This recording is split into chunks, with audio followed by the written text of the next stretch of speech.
Une production du Studio SF. Bienvenue au Sans Filtre, le podcast où on parle de ce qu'on veut avec nos invités. That's it. Je suis PH Quentin, avec moi, Doomplant. Je pensais que t'allais embarquer avec moi. Fuck, man, tu m'as laissé tomber. Parti, avec moi, Doomplant. Cette semaine, man. Cette semaine, sujet vraiment intéressant. On parle d'intelligence artificielle, puis on reçoit une sommité. On reçoit quelqu'un qui travaille dans ce domaine-là, qui a travaillé chez Google, qui a maintenant sa propre start-up d'intelligence artificielle, de réseau social intelligent qui s'appelle Waverly. Et qui, en fait... Qui s'appelle? Waverly. Non, lui. Il s'appelle Waverly. Philippe Baudouin. Finalement, on est rendu des robots déjà là, qui s'appellent Waverly. Il s'appelle Philippe Baudouin. Puis c'est un grand plaisir de le recevoir. En fait, j'ai découvert, parce que j'ai entendu dans les médias, parler de ChatGPT, le sujet de l'heure en intelligence artificielle. Vous en avez sûrement entendu parler. C'est un chat auquel tu poses des questions, puis il te répond sous forme de texte. Il peut faire tes travaux d'université à ta place. C'est vraiment malade. C'est de la bombe. Ça, c'est de la bombe. C'est de la bombe parce que ça peut te faire ça. Exact. Ouais. Exact. Fait que, on parle de ça. Il nous explique c'est quoi, il nous explique qu'est-ce que ça peut engendrer comme dans le futur, qu'est-ce que ça peut changer pour nous. Puis aussi, on parle d'intelligence artificielle at large, de sa compagnie Waverly. C'était vraiment fascinant. Quand j'étais à l'université, j'ai appris quelque chose par rapport à la science-fiction. Puis ce qu'on disait, c'est que si l'être humain peut l'imaginer, ça peut exister, mettons, éventuellement. Tu sais. Puis l'exemple qu'on donnait, c'était Jules Verne, on n'a pas l'impression que Jules Verne écrivait de la science-fiction, mais ça n'existait pas, ce de quoi il parlait au moment d'écrire, que ce soit 20 milieux sous les mers, ou que ce soit Le Tour du monde en 80 jours. Mais on a eu une réflexion dans le podcast, puis j'y repense en ce moment alors qu'on présente le podcast, puis c'est de dire que v'là 50 ans, on n'aurait même pas pu imaginer une technologie comme ChatGPT maintenant. Ouais. Fait que quand tu te dis que tu peux même pas imaginer quelque chose parce que tu n'as pas les outils puis les connaissances puis la connaissance de la vitesse à laquelle ça peut évoluer pour imaginer quelque chose, imaginez, man, dans 50 ans, man. Après le podcast qu'on fait là, parce qu'on demande quand même à Philippe qu'est-ce qu'il pense qu'il va se passer dans 5 ans, à la vitesse que les choses évoluent, puis c'est un guest qui est beaucoup plus éduqué que le nôtre. Ouais. Mais 5 ans, OK? 50 ans, 50. Man. 100 ans, man. 1000 ans. Ouais. En tout cas, anyway. Bon, on se pose des grosses questions philosophiques sur notre place. C'est quoi un humain, en fait? C'est quoi notre place dans la société, dans la vie, de plus en plus que l'intelligence artificielle va prendre de l'expansion, qu'est-ce qu'on va devenir? C'est des grandes questions qui nous guettent et auxquelles il faut réfléchir. Fait que j'espère que vous allez apprécier cette conversation. Ouais, bon podcast. Bonne écoute.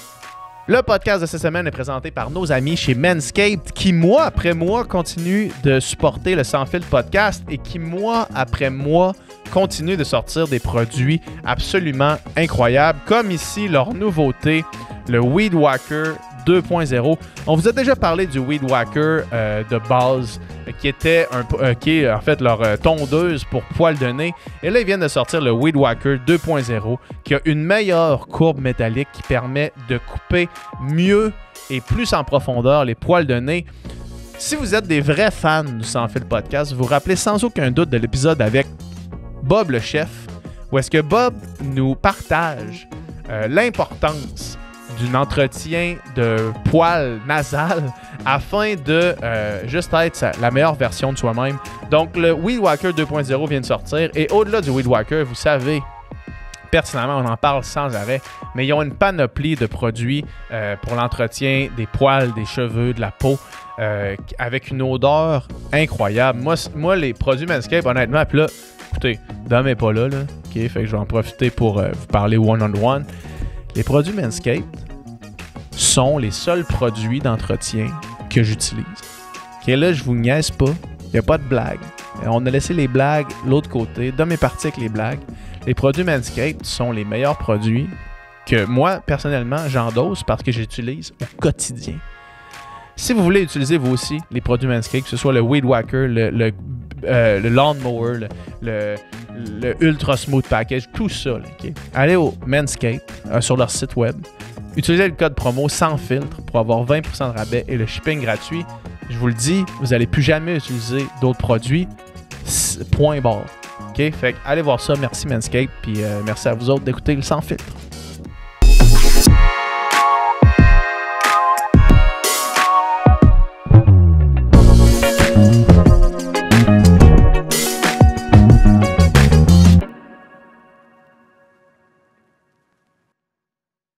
Let's go, on y va? Yes, merci d'être là. Ça fait plaisir. Merci d'avoir bravé la tempête. Ouais, chapeau.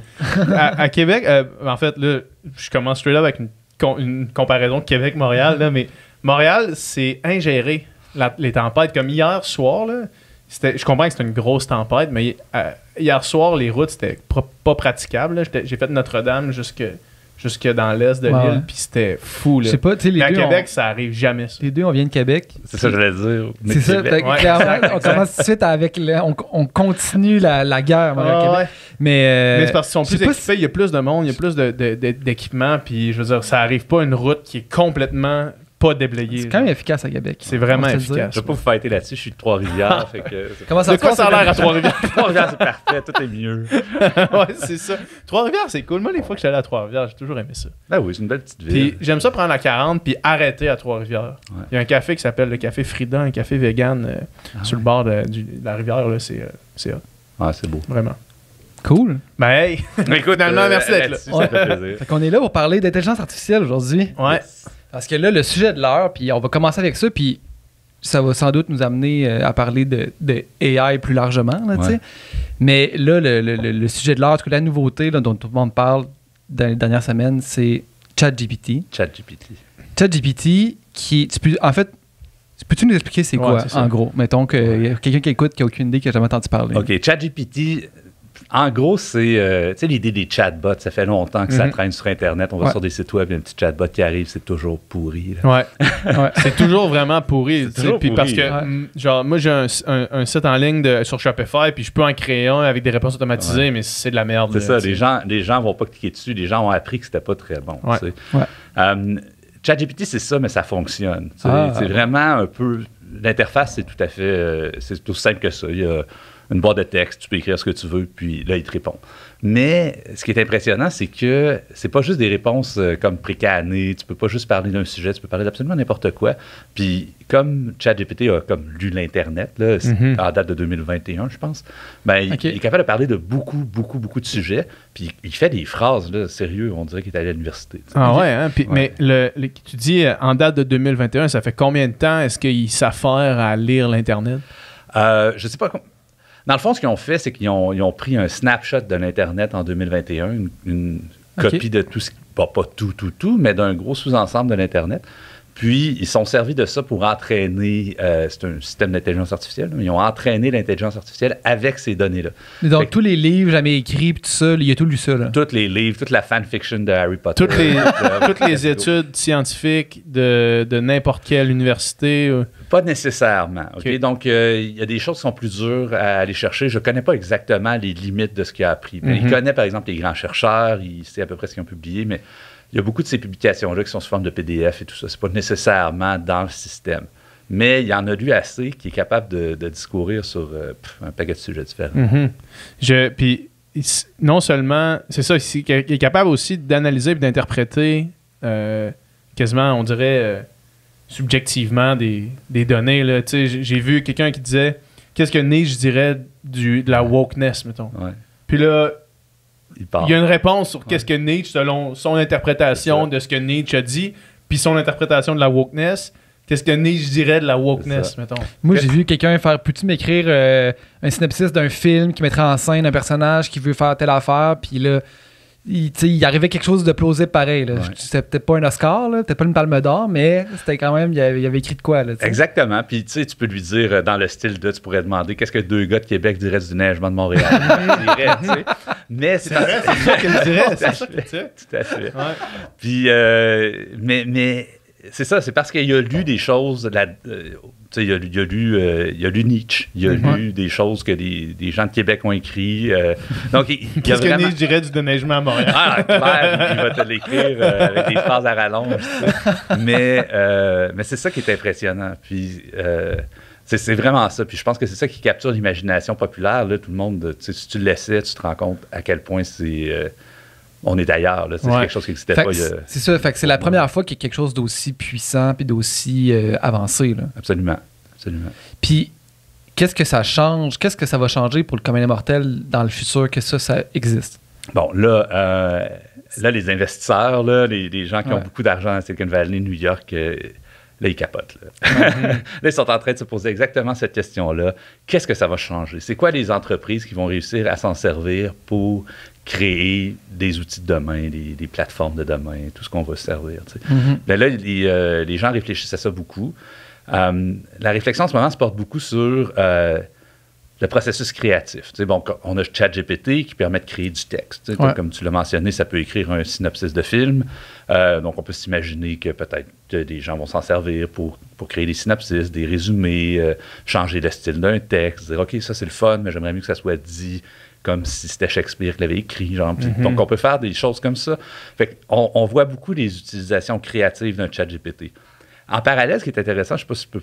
une petite parenthèse. Oui, si c'est juste ça. Le Sans Fil Podcast, ce n'est que des parenthèses, puis à la fin, on les referme pas toutes. C'est correct. Je t'en ouvre une sur un truc qui s'appelle Midjourney, DALL-E, donc Stable Diffusion. Ça, c'est toutes des intelligences artificielles, sauf que le but, c'est pas de générer du texte, c'est de générer des images. Ouais, DALL-E, j'ai essayé de gosser un peu là-dessus, puis c'est quand même assez incroyable. Tu sais, mettons que tu veux... une image de fenêtre au bord de la mer dans un appartement blanc avec du sable au sol puis des livres qui volent, mettons. Ça le fait. Ça génère ça.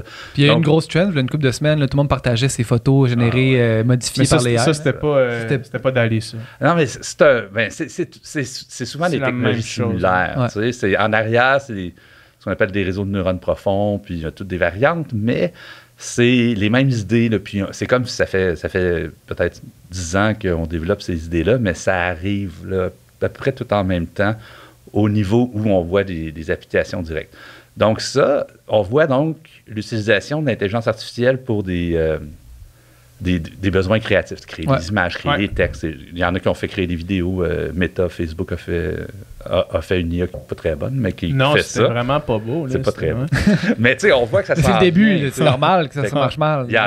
J'en ai vu qui font de la musique. Fait que c'est beaucoup ça qui capture l'imagination des investisseurs en ce moment. Ils se disent, ça va servir beaucoup dans les milieux créatifs, dans les domaines créatifs. On va avoir des nouveaux outils.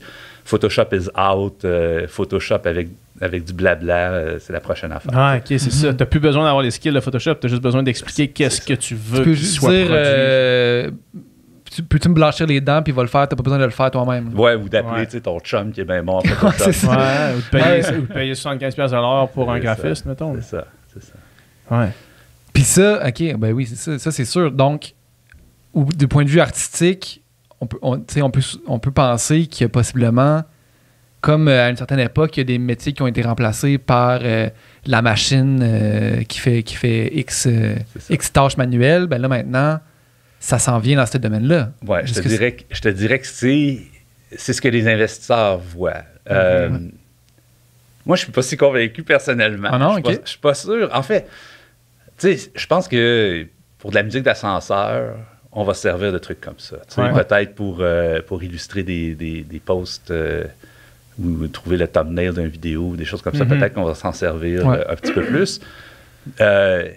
Mais, tu sais, dans la création artistique, même, tu sais, ce que vous faites ici, ce podcast-là, il y a beaucoup cette recherche du lien humain-là. Puis, à mon avis, elle va rester. Il va encore avoir des créateurs. Ils vont juste se servir d'outils différents.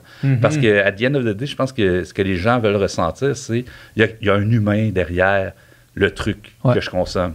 Peut-être que cet humain-là, il s'est servi d'un pinceau, peut-être qu'il s'est servi d'une souris, peut-être qu'il s'est servi de chat, mais à la fin, ce qu'il a créé, ça me permet de connecter un peu avec cette personne-là.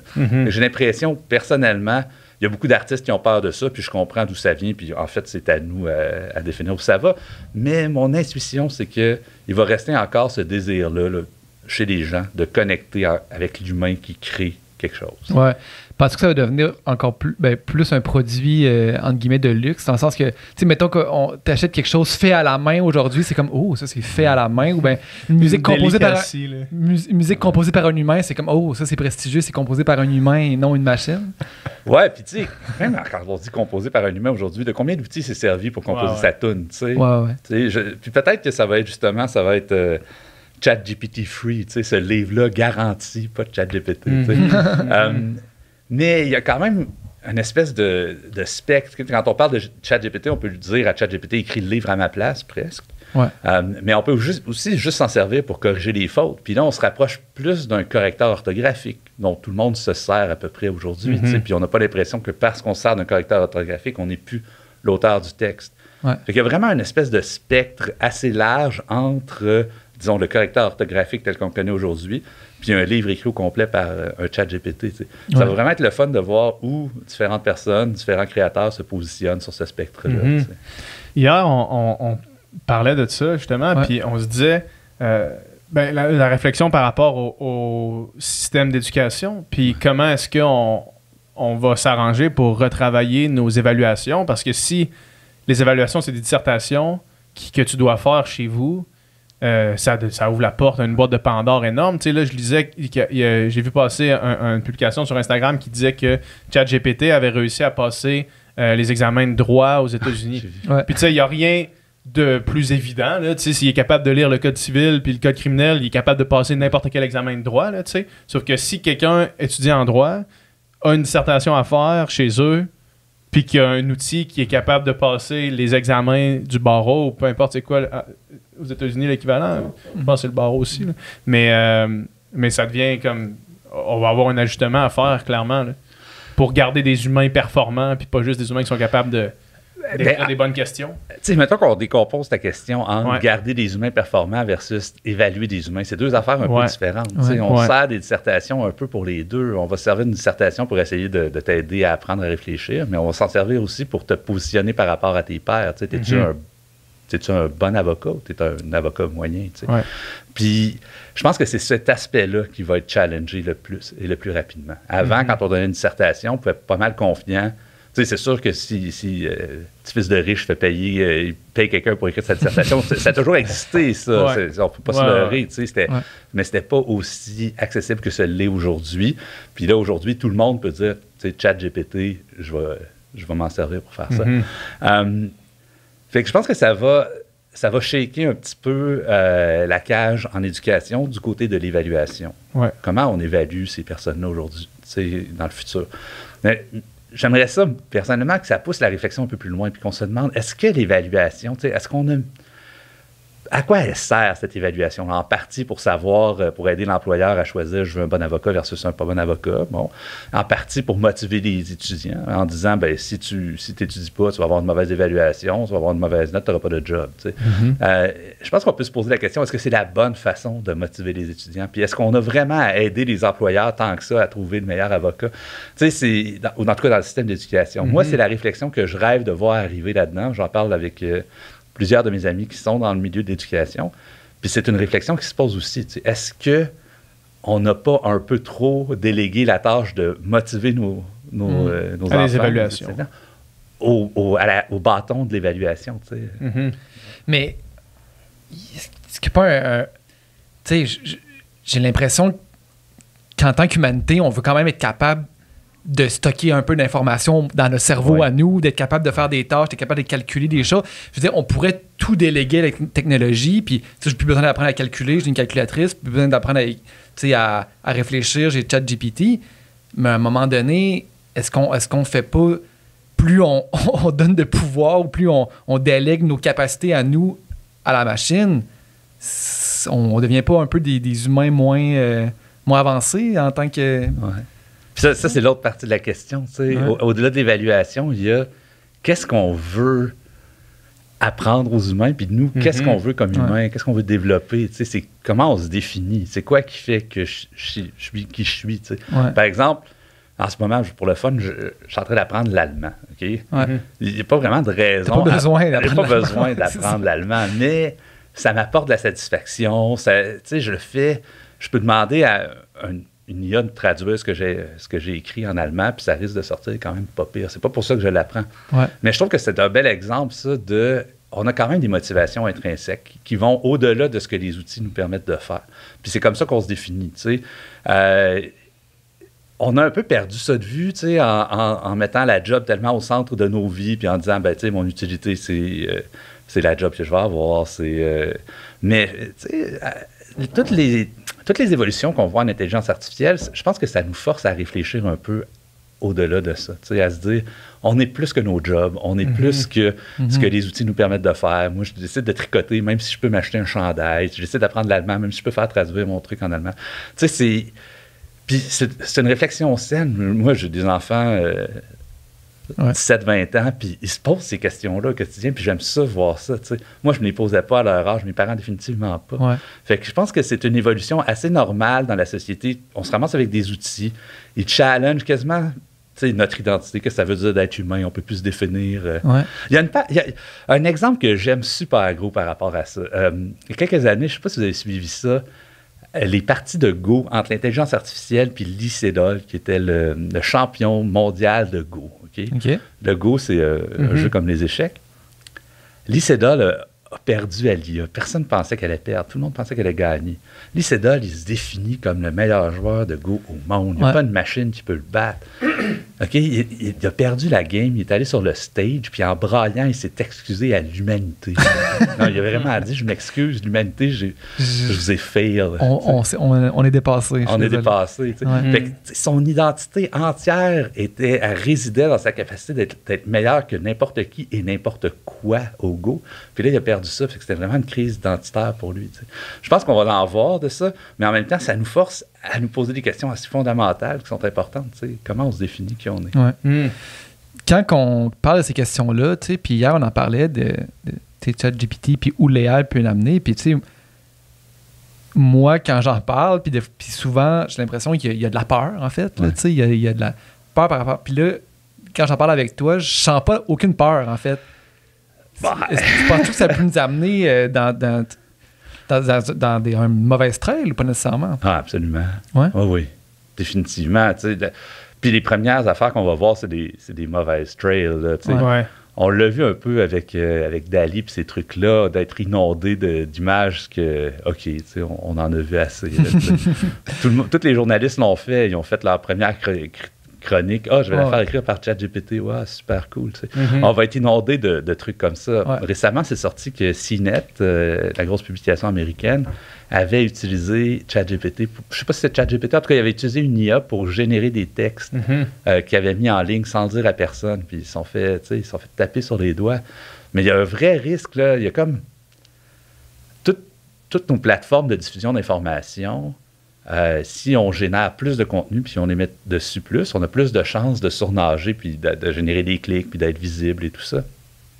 Et une affaire comme ChatGPT ou des trucs comme Dall-E, ça permet de créer du contenu rapidement. Mais si ce contenu-là n'est pas super bon, tu peux en créer rapidement puis tu peux inonder la place publique puis avec ça. La dernière chose que c'est, en fait, c'est du contenu original parce que ça ramasse des idées qui sont prises ailleurs. Là.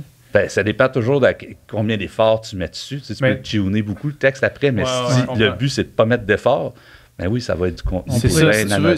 Si tu as, mettons, je n'ai de même, puis c'est quelque chose, tu sais, les e-commerce qui ont explosé dans les derniers temps avec des blogs, tu te dis, ils ont une équipe de 7 rédacteurs pour sortir 3 articles. Mettons, quelqu'un qui vend des skis, qui sort le bienfait du ski, telle façon, les bienfaits de tel ski, puis tu fais juste écrire dans le chat GPT quels sont les bienfaits du ski de randonnée sur le cœur, tu sors un article au complet, quels sont les bienfaits du ski de randonnée sur les pieds, tu sors un article au complet, genre ça te prend en 5 minutes, t'as l'équivalent d'une semaine de contenu de blog écrit par un blogueur, genre. C'est fou, là. Puis tu sais, des trucs, si mettons, je sais pas, on veut générer du contenu qui génère justement des clics, mais on pourrait dire... Écris-moi des chroniques de Richard Martineau à Appel, puis on va être encore plus enseveli de chroniques de Richard Martineau sur notre Facebook. Non! On prend cette interview-là, puis on dit « Hey, écris-moi là dans le style de Richard Martineau. » Bienvenue les clics, tu vas en avoir. Mais tu sais, c'est ça. Donc oui, il y a des risques. Pour revenir à ta question, c'est le premier qu'on imagine, puis qu'on voit, c'est sûr qu'il va arriver. Puis, tu sais, c'est comme toutes les technologies. Je veux dire, on a les scientifiques puis les entrepreneurs qui prennent des technos puis qui développent en outils. Puis après ça, qui pédalent en arrière, on a les gouvernements, les systèmes législatifs qui essayent de voir. Puis il y a un gros lag, tu sais. Bien, c'est sûr. Avant que les élus comprennent la technologie, passent des lois, François Legault on est déjà rendu ailleurs. C'est quoi l'affaire, là?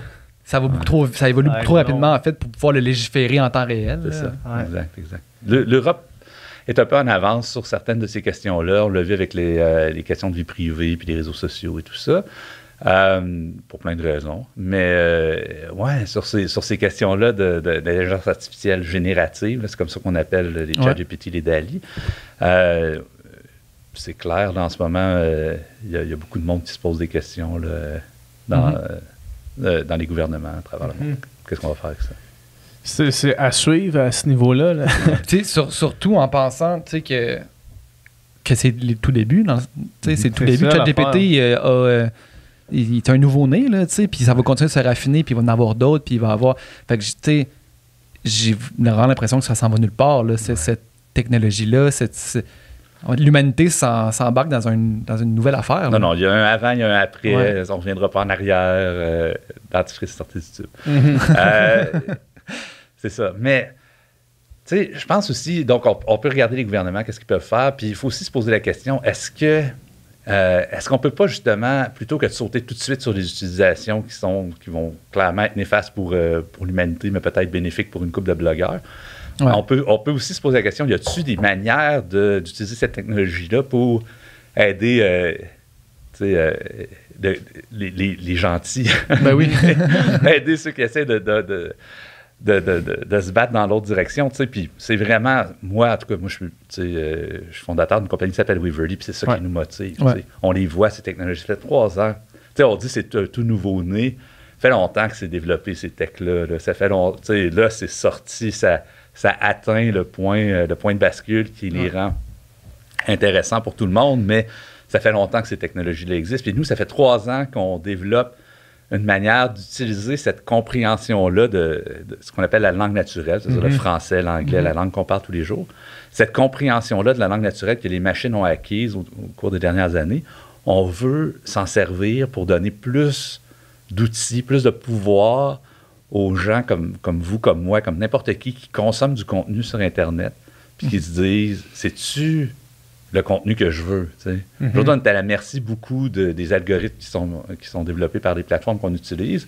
Puis notre prétention, nous, c'est de dire, bien, parce qu'on comprend la langue naturelle, on va être en mesure de donner les clés aux gens, puis de dire, développe-le ton algorithme, écris qu'est-ce que tu veux qu'il fasse pour toi, comme tu l'expliquerais à un de tes amis. Puis ton algorithme, tu vas avoir ton algorithme. Si tu veux des choses qui sont très populaires, on va te mettre du populaire. Si tu veux des choses qui sont récentes, que personne n'a vues, on va te mettre ça.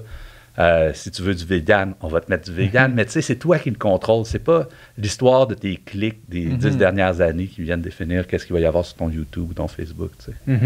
Donc, moi, j'allais dire, avant d'en arriver à parler de Weverly, on pourrait retourner juste toi personnellement, ton background puis ton parcours, parce que, évidemment, on va en parler parce que c'est vraiment super intéressant, mais juste pour mettre en contexte un petit peu, là, comment est-ce que tu as commencé à t'intéresser à la tech puis à l'intelligence artificielle? Moi, écoute, je suis un nerd. Je sais pas si ça paraît. Là, pas tant. Non, OK, c'est cool. J'ai... depuis l'université que je m'intéresse aux maths, mais plus spécifiquement à l'université, je faisais du graphisme. Graphisme 3D, des trucs du jeu vidéo, si on veut, des choses comme ça. Okay. Puis je suis allé faire mon doctorat là-dedans. Je travaillais un peu en jeu vidéo aussi à une certaine époque. Puis j'ai fait mon doctorat là-dedans. Puis ce qu'on faisait dans le doctorat, ce que je faisais, c'est des petits robots. Là, vous voyez les Boston Dynamics. Là, vous avez vu les vidéos. Là, c'est fou, là, le petit robot qui fait tout. Là. Moi, c'est ça que je faisais, mais en simulation. Maintenant, ils peuvent tirer du gun. Là. J'ai vu, genre, ils tiraient du gun puis débalancer. Là. Genre, il pousse le robot il tombe à terre. Ça, c'est terrible. Puis il tombe à terre, puis là, il se roule, il se relève, puis là, il tire genre des cibles. Avec, genre, tu fais genre. Ça fait peur, Terminator. Ouais, Terminator style, on s'approche de ça. Ouais, moi, ce que j'ai vu, il est juste gentil, puis il donne le marteau à l'autre gars. C'était les premiers balbutiements de. Ça dépend qui est derrière, c'est ça qu'on comprend. Hein? Qui est derrière le robot. Ouais, tout à fait. C'est ça. Donc, tu sais, à l'époque, moi, c'est là-dessus que je travaillais. Donc, c'était des versions simulées de ces robots-là. Puis, il y avait beaucoup d'intelligence artificielle derrière, mais c'est de l'intelligence artificielle d'il y a 15 ans qui est complètement différente de celle qu'on a aujourd'hui. Mais je me suis toujours intéressé à ça. Puis, je voulais, à une certaine époque, je voulais devenir prof là-dedans, enseigner à l'université. Puis, c'est dur, le parcours de combattant, de prof. Fait que j'ai shifté. Je suis allé travailler chez Google. J'ai fait 5 ans chez Google. Facile. C'est ça. Easy way out. Mais c'est ça. Donc, chez Google, au début, je faisais pas beaucoup d'intelligence artificielle, mais éventuellement, j'ai commencé à travailler en IA. Mais chez Google, c'est pas des robots. Ce qu'on fait, c'est des engins de recherche, puis ce qu'on appelle des engins de recommandation. Des engins de recommandation, c'est le truc, c'est ce qu'on appelle des algorithmes aussi. C'est ce qui choisit ce qu'il y a sur ton fil, YouTube, Facebook, etc. Moi, je faisais ça chez Google. Fait que, tu sais, j'avais les deux mains dans le moteur. Je regardais comment c'était fait. Puis, je suis quelqu'un qui devient facilement accro. Okay? Je n'installe pas TikTok sur ma machine. Sur mon téléphone, là, je l'ai installé. Moi non plus, je ne l'ai pas. Faut pas. C'est vraiment de la drogue, ça. Ouais. Puis, je regardais la manière dont on faisait ces algorithmes-là. C'était sur Chrome, le browser Chrome en particulier que je travaillais. Puis, je trouvais qu'il y avait un gros risque. Un gros risque de donner au monde ce qu'il demande. Donner au monde du crack, là. Ouais. Exact. Tu sais, plus on devenait aller porter bon, du crack dans la bouche des gens. Plus on devenait bon, plus on leur donnait ce qu'ils demandent. Puis c'était un peu ça, c'était quasiment la philosophie. Tu sais, la philosophie dans ces grandes boîtes-là, c'est de dire, demande pas aux gens ce qu'ils veulent, regarde ce qu'ils font, puis donne-leur ça. Tu sais. Puis je trouvais qu'il y avait un problème fondamental avec cette philosophie-là qui drive toutes les décisions. Tu sais, pas juste chez Google, mais chez Facebook. Chez toutes ces plateformes-là. TikTok, c'est 100% ça. Tu sais. Puis, j'ai commencé à me poser la question, on peut-tu faire des algorithmes différents, des engins de recommandation différemment? Okay? Puis j'étais tout seul sur mon île, là, personne ne voulait entendre parler de faire ça différemment. Puis je ne savais même pas comment faire. Mais il y avait déjà un mouvement à l'intérieur de Google qui était mené par un gars qui s'appelle Tristan Harris. Vous ne le connaissez pas, mais vous le connaissez. Okay. C'est le gars qui a fait The Social Dilemma sur Netflix. Okay? Qui a réalisé. Qui a réalisé The Social Dilemma. Et lui était product manager chez Google à l'époque. Puis il avait parti un mouvement à l'interne. Il en parle un peu dans le film. Là. Puis ça avait fait un gros tollé où est-ce qu'il disait « Nos produits rendent les gens accros. Nos produits n'aident pas les gens à se développer. » Puis moi, j'étais embarqué là-dedans. Là. C'était comme classique, là, les threads qui circulent à l'intérieur des compagnies. Là, il y avait des documents. Quand ça s'est rendu jusqu'en haut, j'imagine qu'il n'a pas gardé sa job longtemps? Ou? Ben non, il y a eu un mouvement pour essayer de faire ça. Il y a eu, sur Android, là, le système d'exploitation que Google développait pour mobile, ils ont fait je pense qu'ils appellent ça Digital Wellbeing, qui était un ensemble d'outils qui étaient disponibles dans le système d'exploitation pour t'aider à mieux gérer ton temps. Puis à mettre Puis tu sais, c'était caché en arrière de 63 clics, là. C'était pas vraiment mis de l'avant, mais c'est les gens qui cherchaient ça pouvaient le trouver. Fait que ça a fait taire une certaine partie des gens. Mais ça s'est jamais rendu au... Tu sais, Android, c'est un truc, mais les plateformes qu'on roule sur nos téléphones, les Facebook, etc., eux, ils n'ont pas ça. Puis c'est basé sur les mêmes genres de technologies. Fait que moi, ça m'est resté... Comment on peut faire des algorithmes différemment? Comment on peut faire des algorithmes qui s'intéressent plus à... pas nécessairement ce qu'on fait, mais les habitudes qu'on aimerait développer, la direction dans laquelle on voudrait évoluer, les questions qu'on se pose quand on s'arrête le soir puis qu'on se dit « J'ai-tu passé la journée que je voulais passer? J'ai-tu fait les choses que je voulais faire? » On se pose parfois, tout le monde se pose ces questions-là. Puis est-ce qu'on ne pourrait pas faire des algorithmes qui s'intéressent aux réponses qu'on donne à ça, quitte à être moins engageant, quitte à être moins du crack que ce qu'on a en ce moment, mais peut-être plus proche d'outils qui aideraient les gens à aller où est-ce qu'ils veulent aller. Puis, donc, ça, c'est mon background. Après ça, j'ai fondé une compagnie qui s'appelle Element AI. J'étais en charge de la recherche là-bas. Puis, je travaillais beaucoup avec des chercheurs qui sont bien meilleurs que moi en compréhension de la langue naturelle, là, des gens qui ont fait des chats GPT, etc. Il y en avait une partie de ceux-là qui travaillaient dans nos équipes chez Element AI. Et là, j'ai vu que ça s'en venait, là, ce qu'on voit aujourd'hui. J'avais accès aux premières versions de tout ça, on jouait là-dedans. Puis je me suis dit, OK, c'est ça la solution. C'est de servir de cette compréhension-là, de cette compréhension fine et nuancée que la machine est capable d'avoir, des mots que les gens utilisent, de servir de ça pour venir contrôler les algorithmes, de venir contrôler nos plateformes, nos engins de recommandation, nos Facebook, nos YouTube.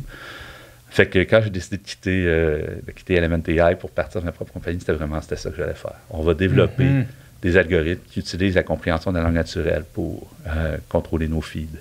Fait que concrètement, mettons, la plateforme, ça ressemble à un réseau social, finalement, comme on connaît, sauf que ça va être vraiment, je vais moi, exprimer exactement qu'est-ce que j'ai envie de voir. C'est ça. La machine va le comprendre puis va m'envoyer ça. C'est ça.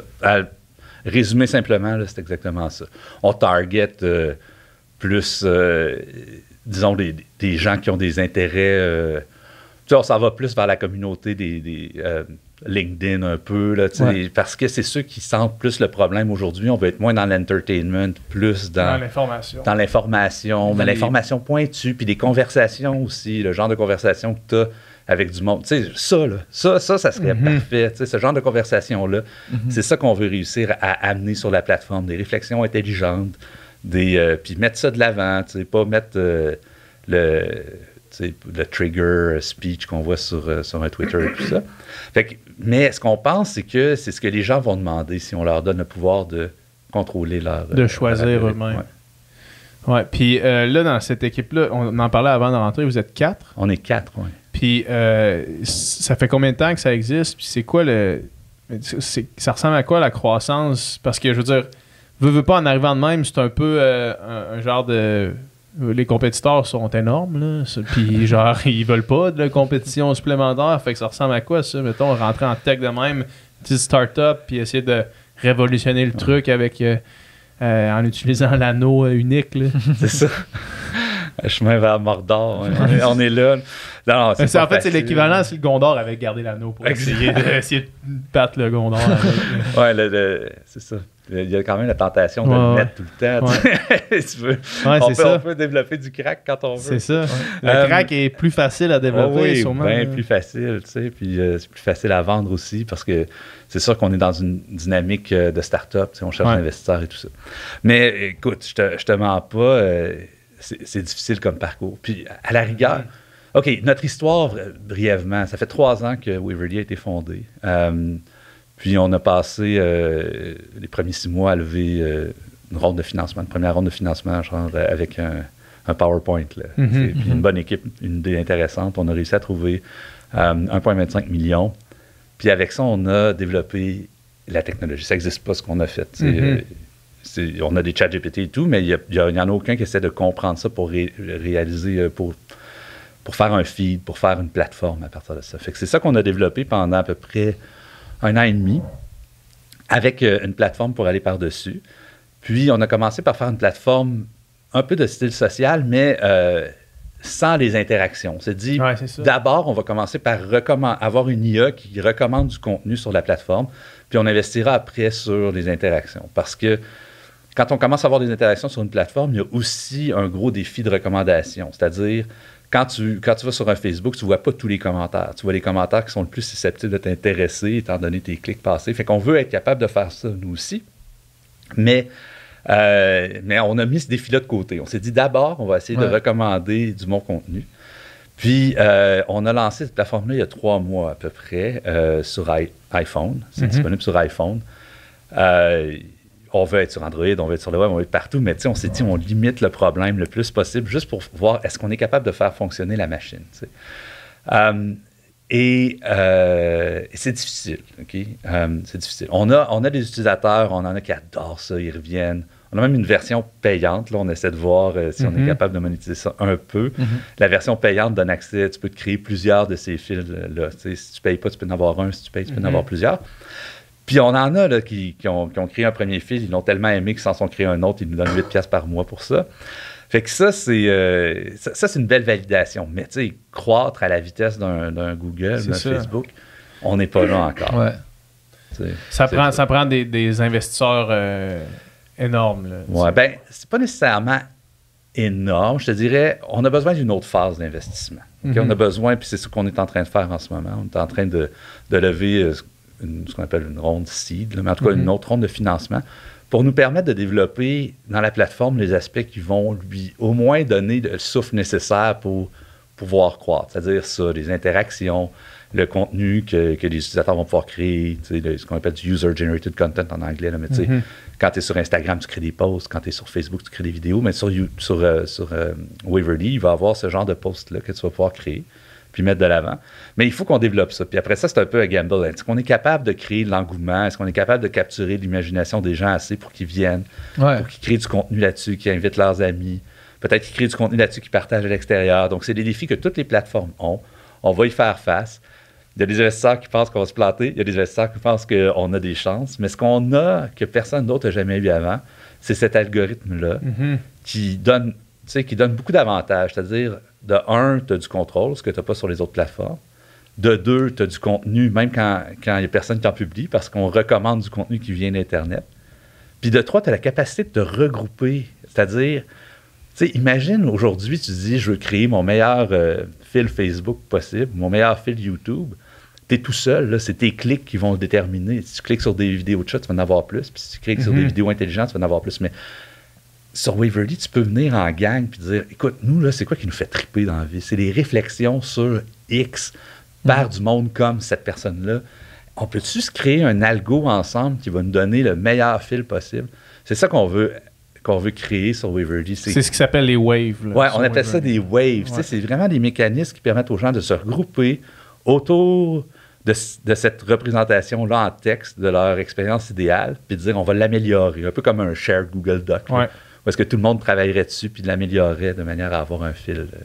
Puis, votre source d'information, est-ce que vous l'avez limité à des sources crédibles ou est-ce que, tu sais, puis ça, c'est un enjeu, j'imagine, parce que s'il faut que manuellement, tu ailles chercher toutes les sources que vous jugez crédibles à l'interne, à place de juste ouvrir les haies, faire comme va ratisser le web pour trouver ces affaires-là, comment ça se passe, ça? Parce que c'est quand même, au-delà de l'AI, comme on en parlait tantôt, puis ChatGPT pour créer du contenu qui est généré par un ordinateur, on va faire le filtre d'informations.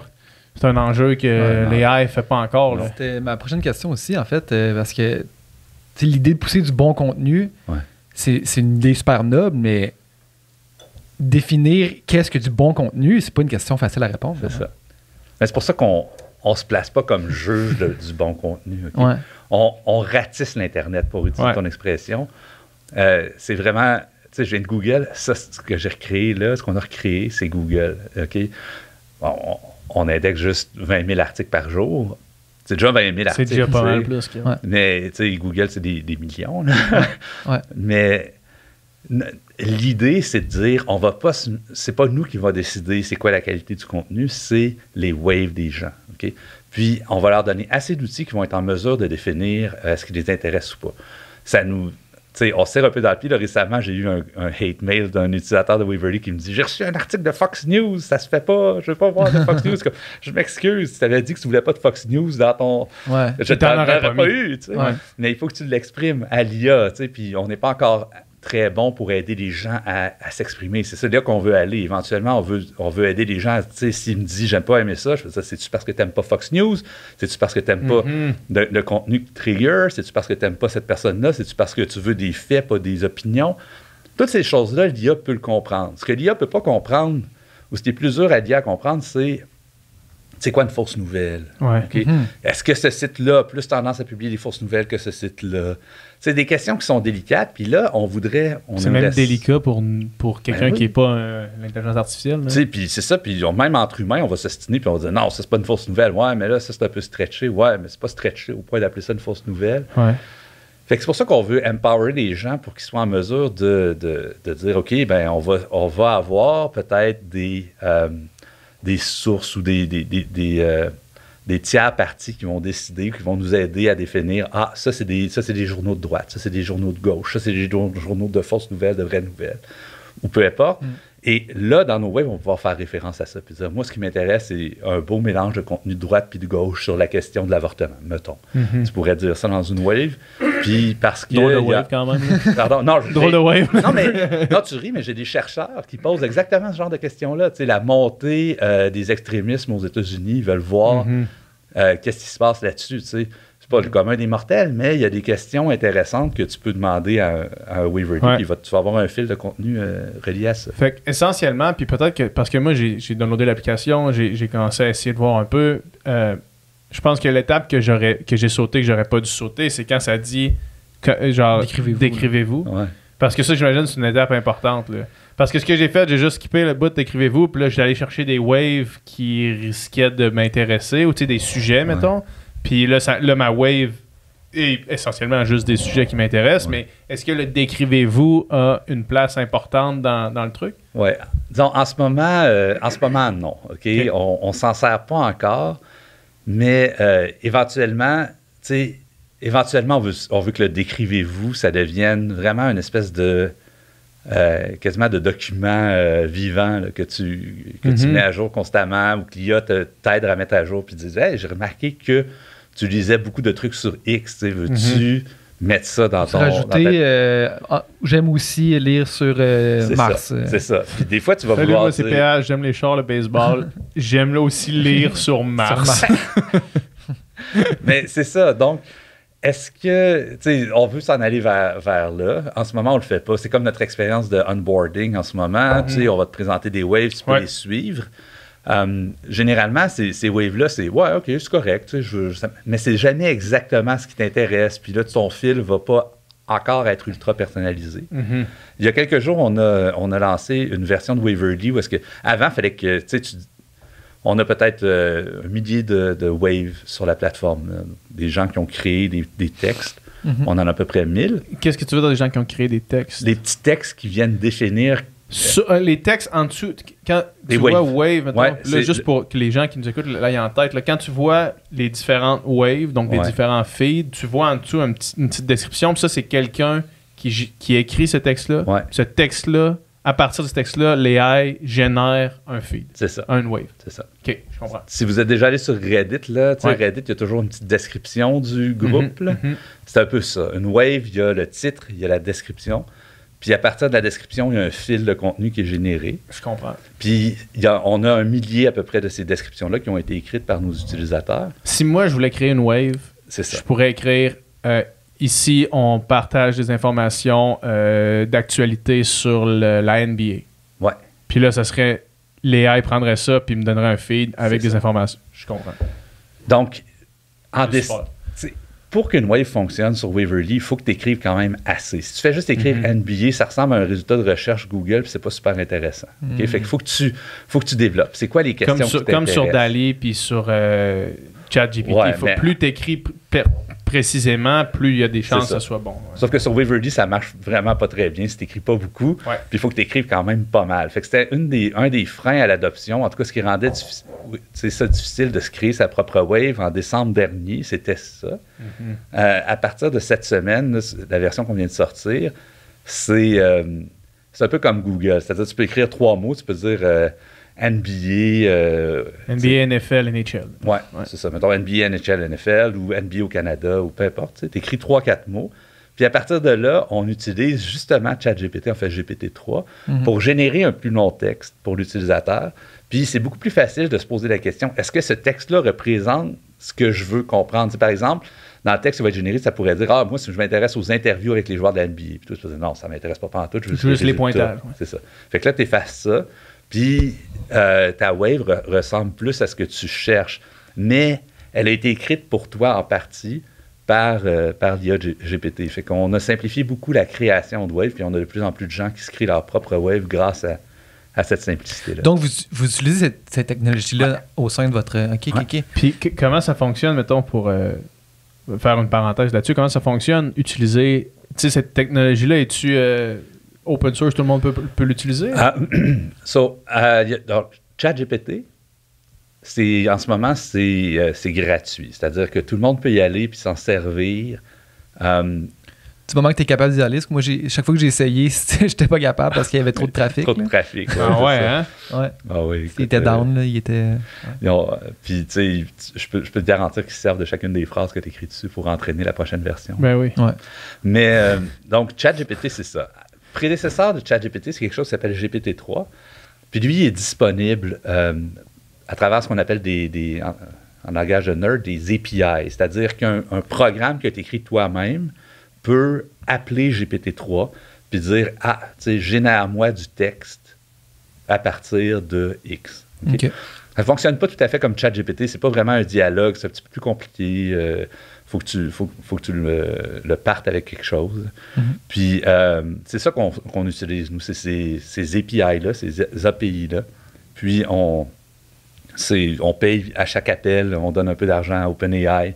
quelques cents à chaque appel. Fait qu'à chaque fois que quelqu'un utilise cette feature-là sur notre application, il y a une partie qui s'en va à OpenAI. OpenAI étant la compagnie derrière ChatGPT. Exactement. C'est la compagnie qui a fait ChatGPT, qui appartient en grande partie à Microsoft. OK. Ça vient de me flasher. Moi, je suis un bon gamer. J'étais un bon gamer dans le temps. Puis Dota 2.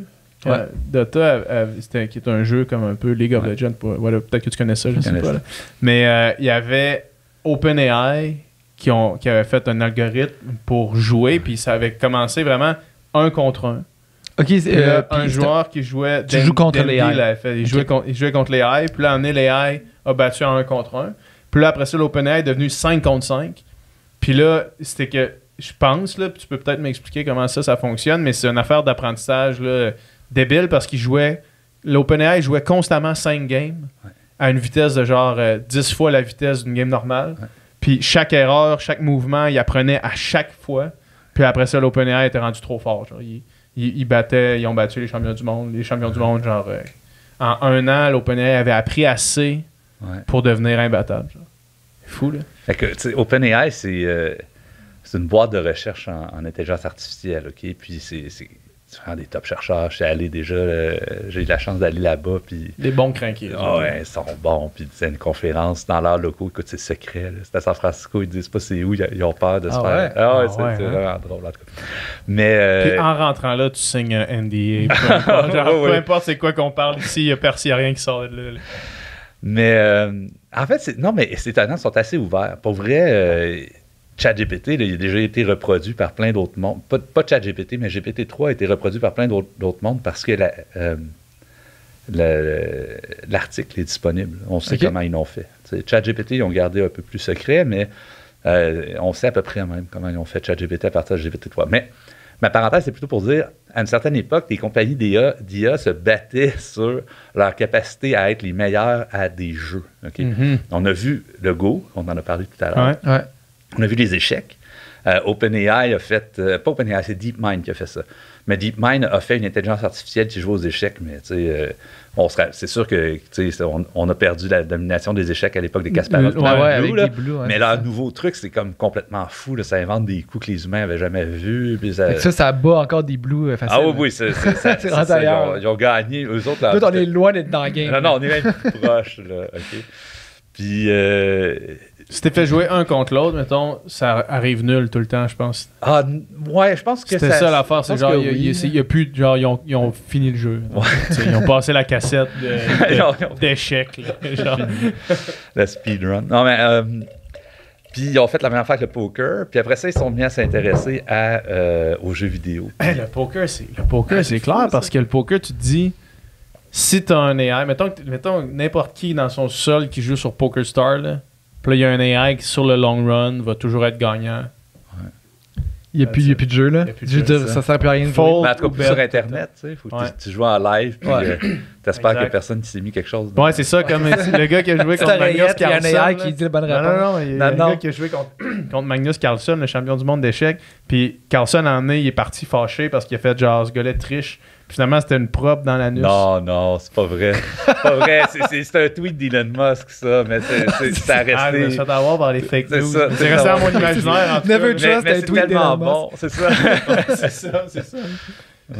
Aïe, mais fait qu'après ça, les jeux vidéo, excuse-moi. Ben, c'est ça. Donc, les jeux vidéo, après ça, ils sont mis... En fait, ils sont mis là-dessus. C'est intéressant.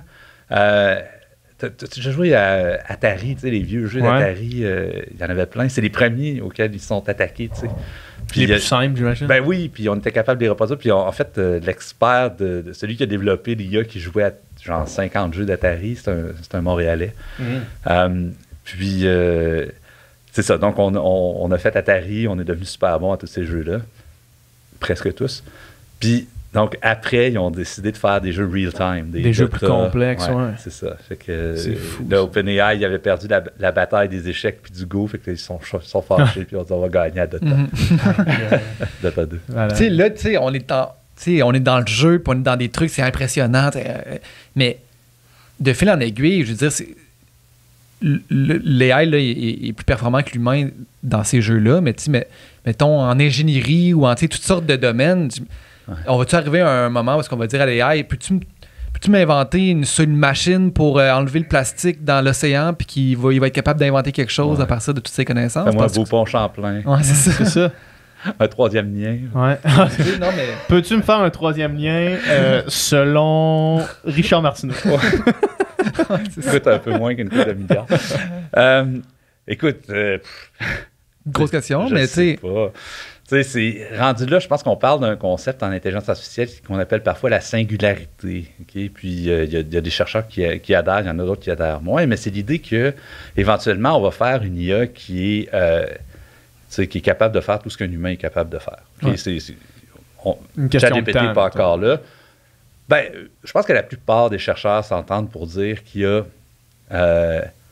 il n'y a pas de magie dans le cerveau humain, c'est une machine qui est faite avec du gras et tout. Fait qu'on va éventuellement être capable de simuler ou de reproduire les capacités d'un cerveau humain avec du silicone, du silicium. Là, on se sent bien quand même après avoir dit ça. Non, mais c'est pour ça que quand tu commences à te poser ces questions-là, tu reviens vraiment à tes questions existentielles. Mais la théorie de la singularité, c'est de dire, OK, à partir du moment où on a un ordi qui est aussi bon qu'un humain, mais la première job qu'il va se donner, c'est de s'améliorer. Puis là, il va-tu partir dans une amélioration exponentielle, puis 2 jours après, il est 2 fois meilleur qu'un humain, puis 3 jours après, il est 10 fois meilleur qu'un humain. Puis, fait que ça, c'est une des hypothèses qu'on appelle la singularité. Il y en a qui pensent que tu n'es pas nécessairement capable de faire une machine qui s'améliore constamment. Il y en a d'autres qui pensent que oui. Mais si on se rend là, éventuellement, ben effectivement, on va demander à une machine, peux-tu me faire un pont Champlain, puis elle va nous le faire, j'imagine. Ou tu peux-tu me nettoyer tous les océans, puis ben oui, pas de problème. Oui, va trouver une solution. C'est ça. Puis tu sais, même sauver la planète, genre. Peux-tu, tu sais, mettons, un gouvernement de AI, ils peuvent jamais être corrompus, ils peuvent jamais prendre de mauvaises décisions, ils peuvent jamais... C'est le programmeur. Prennent toujours toutes les meilleures décisions possibles selon les données. C'est le programmeur qui peut être corrompu. Là. Ouais, c'est ça le problème, là. Mais là, écoute, on est dans les questions philosophiques, mais je te dirais que là, c'est le party philosophe, là, ils ont du fun. Ouais, ben vraiment, là, dans Oxford, Cambridge, même ici à Montréal. Puis c'est des questions qui sont super importantes, là, qui nous renvoient à... puis moi, j'ai un trip de philo ces temps-ci en partie à cause de ça. Il faut y réfléchir parce qu'il faut, s'il faut légiférer, s'il faut les encadrer, il faut savoir comment, puis quel trait qu'on veut prendre. C'est ça. C'est fou, hein? On dirait que c'est... Je t'ai coupé, t'avais dit que t'avais un parti... Non, je sais pas. Ça va. Non, j'allais juste... Moi, j'étais parti un peu loin, là, en disant, genre... Parce que hier, on en parlait aussi, puis, tu sais, moi, ma copine est cardiologue, puis elle travaille sur une étude en ce moment avec un gars qui développe un AI pour être capable d'analyser toutes les procédures, puis les procédures pour aller implanter des stèmes dans des artères, puis des affaires de même. Puis que là, à force de ramasser des données, à un moment donné, tout finit par se ressembler. On est un corps, là, on est de la mécanique essentiellement. Fait que tous les problèmes vont avoir été vus, tous les problèmes vont avoir été traités, toutes les erreurs vont avoir été analysées. Puis toute cette banque de données-là énorme, on n'aura plus besoin qu'un humain utilise ses mains qui risquent de trembler pour aller faire ces affaires-là, qu'un humain ait besoin de rester de garde, de se lever la nuit pour aller faire des interventions, alors que t'enlèves complètement l'erreur humaine de l'équation, genre, c'est fou, là. C'est débile. Puis si en plus, puis après ça, tu t'apprends toi-même, puis toutes les procédures se font, puis là, toutes les informations se renvoient à une place, puis là, tout le monde est meilleur. Tu sais, tous les robots ou whatever qui va faire ça deviennent plus intelligents, meilleurs dans ça. C'est fou. On le voit beaucoup en imagerie médicale. L'imagerie médicale, en grande partie, en ce moment, c'est des yeux humains qui regardent un truc sur un écran et qui disent un cancer, là. On délègue beaucoup à quelque chose qu'on... Moi, en tout cas, je sais pas. Puis des fois, c'est en plein milieu de la nuit sur son moitié, écran LED chez eux. Ça. Fait qu'il y avait beaucoup d'espoir sur l'utilisation en imagerie médicale de l'intelligence artificielle. Il y a beaucoup de compagnies qui ont développé des techs autour de ça. Moi, je suis surpris à quel point ça n'a pas... Ça n'a pas levé. Ben non. On est capable de faire des chats GPT, puis on n'est pas capable de faire ça. Puis je me demande... en fait, je connais pas ça beaucoup, là, j'extrapole ici, mais à quel point c'est lié au fait que justement, la législation en médecine est tellement importante. Tu sais, est-ce que ça bloque ça? Est-ce que c'est une bonne affaire dans ce cas-là? Est-ce que ça le bloque trop ou ça le bloque juste assez pour s'assurer qu'on ne va pas utiliser les humains comme des cobayes? Je ne sais pas. Mais c'est une question, en tout cas, moi personnellement, de mon point de vue. C'est ça, mais toi, tu vois, mettons, parce que de mon point de vue à moi, on dirait que ça va vraiment vite, mettons, l'application de l'intelligence artificielle, mais de ton point de vue à toi, il y a plein de places où tu te dis pourquoi ils ne se servent pas de ça, mettons? Ben, je te dirais que la compréhension d'image, l'analyse d'image, OK? Donc, on parlait, là, depuis le début, on parle de ce qu'on appelle la synthèse, c'est-à-dire créer quelque chose de nouveau. Ça moi-même, je suis surpris par la vitesse à laquelle ça s'est développé, OK? Mais la compréhension de l'image, c'est quelque chose, c'est une capacité qu'on a depuis quand même pas mal longtemps. OK? Tu sais, quand on parle de comprendre une image d'imagerie médicale puis de dire, tu sais, regarde plus là ou regarde plus là, ça, c'est quelque chose qu'on a depuis vraiment longtemps. Tu sais, on s'en sert, par exemple, depuis très longtemps dans les chaînes de production pour faire de l'analyse de qualité automatisée. Tu sais, il y a plein de trucs qui passent sur le tapis roulant puis on dit non, ça, c'est pas bon, ça, c'est bon. C'est des technologies souvent à base d'intelligence artificielle puis une caméra, puis on fait ça avec. Puis, c'est ça, je suis surpris, en tout cas. Je ne sais pas c'est quoi la pénétration non plus, je ne suis pas un médecin, peut-être qu'il y en a plus que je pense, mais je suis quand même surpris qu'on n'en voit pas tant que ça, étant donné que ça fait presque 10 ans que cette technologie est mature. Ouais. C'est fou. C'est sûr qu'il faut, tu sais, je sais pas, c'est probablement une question de législation, puis faut s'assurer hors de tout doute que la machine est meilleure que l'humain, là, parce que si la machine fait des erreurs qu'un humain n'aurait pas fait, je veux dire, on ne laissera jamais passer ça. Ben, en fait, c'est ça. Je pense qu'on laissera moins passer le fait qu'une machine ait fait des erreurs qu'un humain n'aurait pas faites qu'un humain a fait des erreurs qu'une machine ne ferait pas. Il y a comme un... Ça, on est correct avec ça. Mais c'est normal. Je pense que c'est normal. De la même façon que si je te montre une voiture autonome, puis qu'elle fait un accident puis qu'elle tue quelqu'un... puis un humain n'aurait pas fait cette erreur-là, on va en vouloir à la machine, même si les statistiques à la fin... montrent que la machine fait vraiment moins d'accidents qu'un humain. C'est correct, là, je veux pas critiquer ça, je me mets pas de position de juge. C'est peut-être ça, en fait, qui se passe en médecine, t'as raison. Ouais.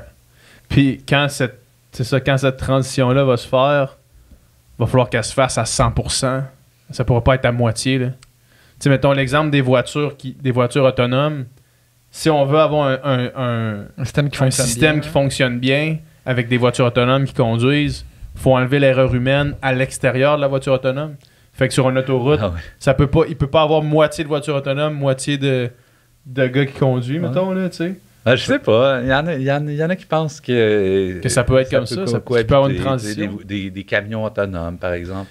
Parce que, mettons, l'idée de j'en parlais avec Jean-Marie de Coninck, c'est quelque chose que lui s'intéresse vraiment beaucoup, c'était sur la capacité de juste que les voitures communiquent entre elles pour éliminer le trafic. Le trafic n'existerait juste plus si toutes les voitures prennent la ligne exacte qu'ils veulent, puis tout le monde, tu sais.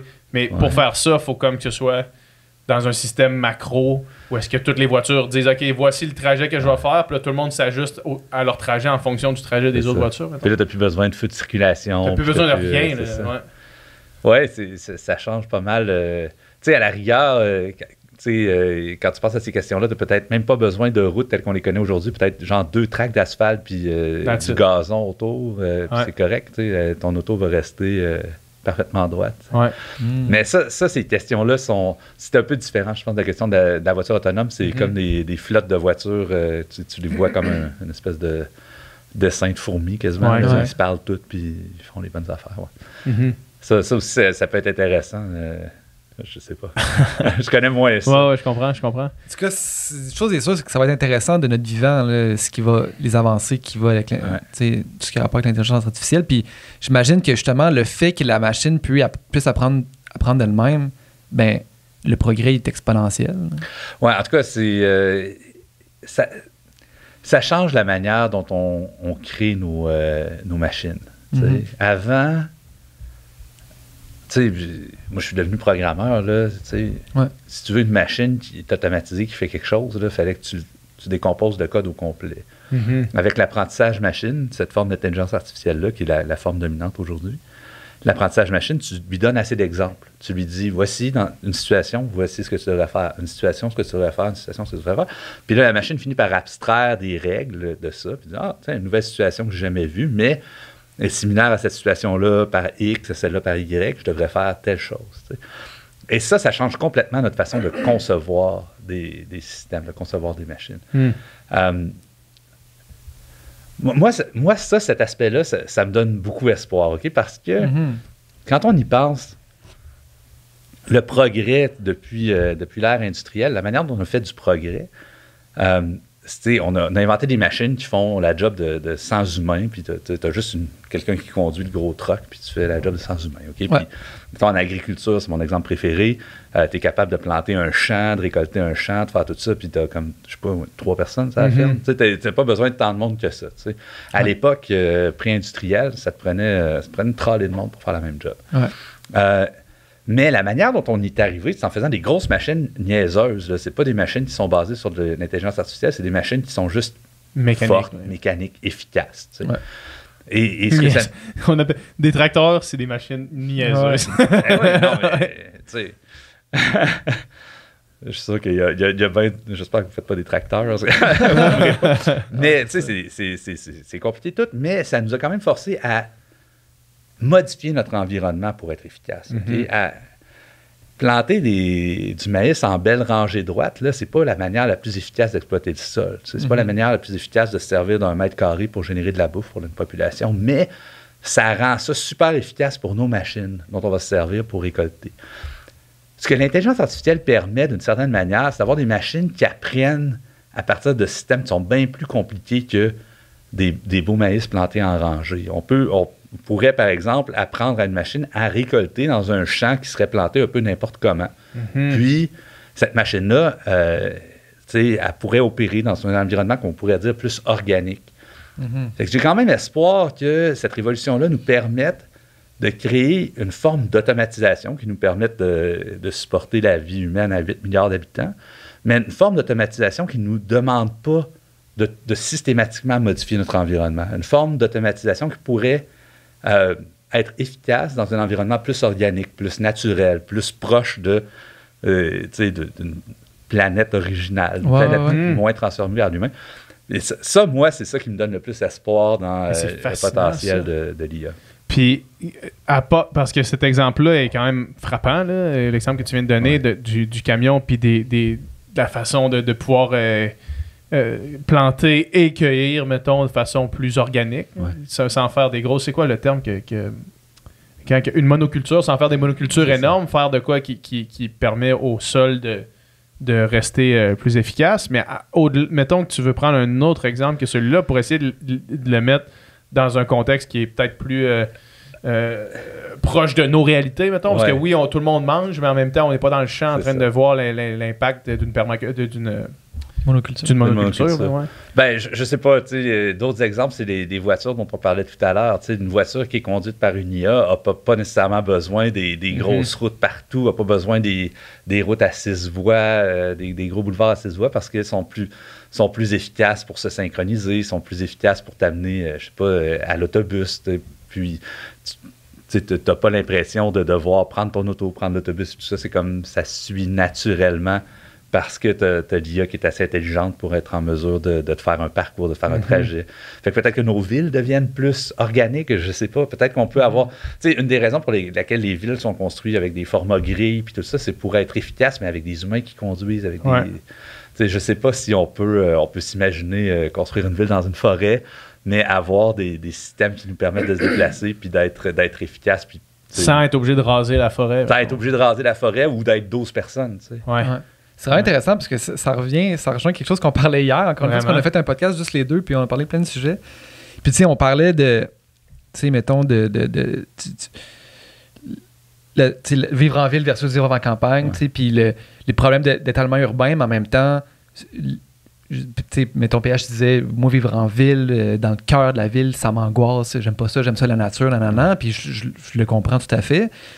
Puis là, on s'imaginait la ville du futur. Est-ce que la ville peut redevenir un peu plus verte, plus moins du béton, plus friendly pour le citoyen, là, tu sais, puis on dirait que ça donne espoir d'entendre ça. Je pense qu'on va avoir des expériences qui vont aller dans cette direction-là éventuellement, tu sais, en tout cas. Ouais. Mais bon, je sais pas quelle distance on est de ça, mais moi, en tout cas, quand je rêve à un futur... il est plus utopique que dystopique. Ouais, en tout cas, j'ai l'impression qu'on peut se servir de ces trucs-là pour... C'est à nous là, de s'en servir bien, mais on peut s'en servir pour créer des choses de fun. Même si notre réflexe initial, c'est toujours de voir les risques, les dangers. Les artistes qui disent « Ah, j'aurais plus de job, j'aurais plus de salaire, puis tout. » Mais comme, ouais, c'est clair qu'il y a un risque.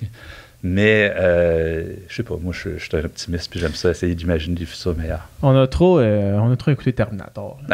Trop écouté la Matrice. Tous les films de science-fiction, c'est la technologie qui 2001, l'Odyssée de l'espace, c'est 2001 qui est comme référence, c'est la machine, la méchante. Oui, puis il comprend le texte, c'est un chat GPT, là, evil, hein? Ouais, c'est avec vrai. un œil rouge. Ouais. Al. C'est-tu Al? Non, Al, c'est le gars. Al. Non, c'est Al. C'est Al, la c'est machine. ça, okay, Al. Ouais. 2000. Waverly, tu dirais que dans, mettons, l'idée que t'en as, où est-ce que tu penses que ce serait à son plein potentiel versus où est-ce qu'il est maintenant, tu dirais que tu es à quelle phase à peu près ton développement, mettons, là? J'imagine que l'idée doit être infinie, là, où est-ce que tu peux te rendre, où est-ce que ça peut se rendre, mais selon quand tu as lancé ça, quand vous allez lancer ça, l'idée que vous aviez d'un produit qui est comme fini ou complet, là. Je dirais un petit bébé de 2 ans. Là, ouais, hein? C'est cute, ça gazouille, puis quand t'es le papa, tu le trouves cute, sinon t'as peur qu'il te vomisse dessus. Non. Je sais pas si mon image est bonne, mais tu peux pas le laisser seul. Non, c'est ça. Mais c'est ça, moi je pense qu'on est vraiment au début. Okay. Puis ça peut grandir pour devenir de quoi de vraiment intéressant. C'est sûr qu'on le développe comme étant une plateforme sociale, mais je pense qu'éventuellement, si on est en mesure de créer un système qui est bon pour t'aider à exprimer tes aspirations, quitter où est-ce que tu veux aller, puis qu'on réussit à établir un lien de confiance parce que, je sais pas, on n'est pas basé sur la publicité, puis tu payes. Tu te dis, OK, c'est mon truc, il veut vraiment m'aider. Si on réussit à établir ce lien de confiance-là, puis à être bon pour aider les gens à exprimer leurs intentions, leurs aspirations, je pense qu'on devient un petit peu l'OS du futur, c'est-à-dire, c'est ça que tu vas vouloir dire, OK, regarde, mon Waverly me comprend, j'ai une nouvelle application que je veux utiliser, mais Waverly, explique à cette application-là qui je suis, puis tu peux omettre 2-3 détails, tu peux dire, je veux privatiser ce que j'envoie à l'autre application, mais cette idée-là d'avoir une espèce d'assistant, si on veut, dont l'objectif, c'est vraiment de te comprendre, puis à qui tu fais confiance, ça, pour moi, c'est le endgame d'un Waverly. C'est là qu'on va s'en aller, nous. Puis, tu sais, je suis rendu au point où je le vois, la technologie, je la développe. Je sais que ça va arriver. Tu sais que ça va être nous qui va le faire, c'est sûr. Mais tu penses que les réseaux sociaux, en ce moment, ils vont prendre cette trajectoire-là? Non, tu penses pas? Non, mais les réseaux sociaux du futur, ça va-tu être acquis par un méta ou ça va popper à côté? Moi, je pense qu'ils vont prendre cette direction-là. Puis, penses-tu que l'humanité parce que les gens vont y aller. On est-tu prêt, dans le sens que on est-tu prêt à être. Parce qu'il y a quelque chose d'addictif, justement, on l'a dit dans Facebook, dans TikTok. Est-ce que naturellement, cet attrait-là va toujours nous ramener vers le bas, ou bien tu penses qu'on est capable, en tant qu'espèce, en tant qu'humanité, de dépasser ça puis d'aller dans quelque chose de plus éthique? Ouais. Ben, je te dirais, tu sais, la drogue existe, il y en a dehors, tu peux en acheter. C'est pas tout le monde qui en fait. C'est pas tout le monde qui en fait, puis t'en fais des fois, puis c'est correct. Je pense que ça va être un peu ça. Ça va être comme, regarde, définis c'est quoi ta vie, puis si tu veux passer une soirée à braser du TikTok veg sur le divan, c'est chill. Tu peux faire ça. Puis je pense que c'est vers ça qu'on va s'en aller, mais en ce moment, le problème, c'est que il y a la partie où est-ce qu'on se dit « Hey, je vais être en contrôle de ma vie », elle n'existe pas, on n'a pas cet outil-là. Puis ça ne veut pas dire que c'est le seul que tu dois avoir, mais tant qu'on ne l'a pas, je veux dire, tu vas voir ton thérapeute, tu dis « J'ai un problème d'addiction », mais la seule affaire qu'ils peuvent te dire, c'est « Désinstalle l'app ». Ouais, mais tu sais, je veux quand même parler avec mes amis sur Insta. Je pense qu'il nous manque cette étape-là de dire « Regarde, là, c'est quoi la relation que je veux avec Instagram? C'est quoi la relation que je veux avec YouTube? » Tu parlais un petit peu plus tôt de Social Dilemma. Ouais. Toi, mettons, en écoutant ce film-là, est-ce que tu dis, ouais, c'est un petit peu sensationnaliste tiré par les cheveux, ou bien c'est pratiquement ça? C'est ça. C'est ça. Moi, je l'ai vu, puis j'ai dit, tu sais... T'as levé de l'intérieur. Oui, c'est ça. Tu sais, ce qu'on voit, là, les réseaux sociaux ont 3 objectifs. Leur croissance, c'est-à-dire, est-ce qu'ils sont capables... Tu sais, quand ils te mettent quelque chose, y a-tu des chances que tu le partages? Ouais. Ça, quand tu partages, c'est bon, tu amènes du monde. Tu sais. Deuxième objectif, c'est l'engagement. Si je te mets ça, y a-tu des chances que tu cliques dessus? Y a-tu des chances que tu écrives un commentaire? Troisième, c'est vendre de la pub. Tu sais. Puis c'est vraiment comme ça qu'ils sont construits. Puis chacune de ces trucs-là, tu sais, c'est sûr que c'est dramatisé avec des humains en arrière, mais la vérité, c'est que c'est pas des humains, mais c'est des intelligences artificielles. Puis ils ont toutes des objectifs différents et ils regardent ce que tu as fait dans le passé, puis à partir de là, ils disent comment j'atteins mon objectif. C'est vraiment comme ça que ça fonctionne. Puis je trouve qu'il a fait une bonne job de le représenter d'une manière qui est compréhensible pour le commun des mortels. Ouais. Puis quand tu vois, mettons, les efforts gouvernementaux, tu sais, là, on a toute l'image de le gars de Facebook, Zuckerberg qui s'en va devant une commission, puis là, qui se fait poser des questions, ça a l'air complètement déconnecté. Genre, le monde ont l'air de pas savoir c'est qui est devant eux quasiment, tellement les questions sont genre niaiseuses, mal éduquées, puis genre juste des gens qui connaissent pas pantoute de quoi ils parlent, tu sais. Ouais. Quand tu vois les efforts gouvernementaux d'essayer de régir ça, est-ce que c'est comme dans le milieu, c'est comme un peu une joke à quel point ils sont à côté de la traque? Ben, il y a tout, tu sais, je veux dire, il y avait des questions à cet audit-là qui étaient un peu comme... C'est d'où qui vient le gouverneur de je sais pas, c'est ça, exact. Chouette. Aucune idée c'est quoi qu'il vient de dire là. C'est ça, tu sais. Mais quelque part, je pense qu'on sert un petit peu, en tout cas, les grosses compagnies de technologie se servent un petit peu du fait que c'est mal compris par plusieurs gouvernements pour, genre, garder un statu quo qui n'est pas nécessairement idéal pour la société. Oui, c'est ça. Fait qu'on a un peu des deux. Je rêve d'un gouvernement, tu sais. Je veux dire que, tu sais, quand tu as fait des études universitaires en informatique, puis toute la dernière place que tu penses à aller, c'est au gouvernement. Ouais. Tu vas avoir un job chez Google, chez Facebook, chez n'importe où, tu sais. Travailler chez Microsoft avec des bons salaires, tu sais. Je vais-tu aller travailler au gouvernement, tu sais. Fait que je pense qu'il y a un gros manque d'expertise technologique là-dedans. Il y a plein de monde super bien intentionné. Là, j'en croise régulièrement. J'ai eu la chance de jaser avec certains qui œuvrent dans ce milieu-là, puis ils sont super bien intentionnés, puis ils cherchent à se documenter, puis tout, mais il y a comme un gap. Vide, c'est ça, tu sais. Où est-ce que des gens en technologie qui seraient en mesure de bien communiquer l'état de la situation pourraient probablement aider les législateurs à prendre des décisions. Ben oui, prendre des meilleures décisions, proposer des meilleurs projets de loi. Puis tu sais, c'est des compagnies par leur modèle, puis par leur modèle d'affaires qui sont extrêmement profitables. Puis comment qu'on commercialise un algorithme éthique? Ouais. Ben... Comment qu'on... C'est par l'abonnement, finalement. Oui, c'est ça, c'est dur. C'est la grande question. Je pose Nicole. Oui, mais en fait, c'est une question que je me fais poser. Puis, tu sais, quand je te disais qu'on commence avec la crowd LinkedIn, c'est en grande partie parce qu'on est capable de convaincre ces gens-là de payer 8 $ par mois pour un Waverly, tu sais. Ouais. Les gens, aujourd'hui, payent 8 $ par mois pour un Netflix. Mais, tu sais, pour dire, hey, tu vas avoir un algorithme à toi que tu essaies de comprendre, il n'y a pas grand monde qui se sont dit, ouais, mais là, je peux l'avoir gratos avec de la pub, tu sais. Mais c'est parce qu'on ne se rend pas compte du coût de la pub. C'est ça. Le coût de la publicité sur nos vies, c'est ce dont tu parles. C'est qu'on est un peu enfermé dans nos modèles actuels. Parce qu'il n'y a pas beaucoup d'intérêt pour une entreprise qui vend de la pub de dire « Ah oui, je vais être plus éthique et plus gentil avec toi puis t'aider à te déconnecter du réseau. Si tu te déconnectes du réseau, je te vends plus de pub. » Fait que c'est... Dès que tu ouvres la porte à la pub, ben là, tu viens de mettre... Je pense qu'il y a des mélanges que tu peux faire. Tu peux dire, OK, on va faire de la pub, on va faire de l'abonnement. Un genre de Spotify, il réussit quand même assez bien ça. Le but, c'est quand même de te vendre un abonnement. Mais si tu ne prends pas d'abonnement, il va peut-être te mettre un peu de pub. Il y a peut-être besoin d'en mettre un peu moins parce qu'il y a des gens qui prennent des abonnements. Fait que tu peux avoir des mix qui peuvent marcher. On a vu des exemples. C'est pas populaire de faire référence à la Chine, mais les plateformes, les méga plateformes en Chine à la WeChat, quand tu regardes la manière dont ils font leurs revenus, c'est un mélange beaucoup plus riche que nos plateformes ici. Nos plateformes ici, c'est 98% publicité. T'sais.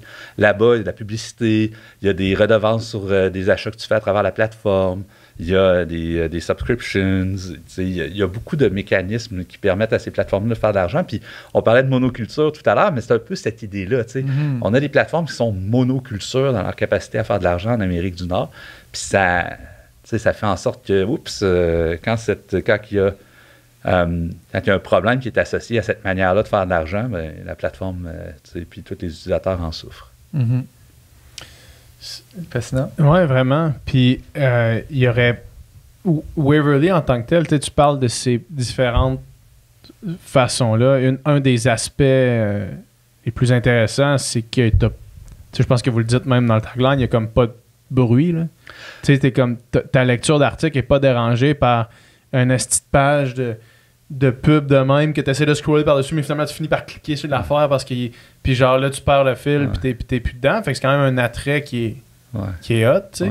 Puis j'imagine qu'effectivement, si l'idée de faire une version payante, une version avec pub, ça peut pallier à ça, mais est-ce que les sites web vers lesquels vous renvoyez, tu sais, parce que ça, c'est un clic pour le site web, mais que lui ne peut pas monétiser parce qu'il n'y a pas de pub l'autre bord. Ouais. Comment ça fonctionne, ça? Ben, en ce moment, on utilise le Reader Mode qui est disponible dans un genre de Mozilla Firefox. Okay? Donc, on utilise la même technologie qu'un Firefox utilise.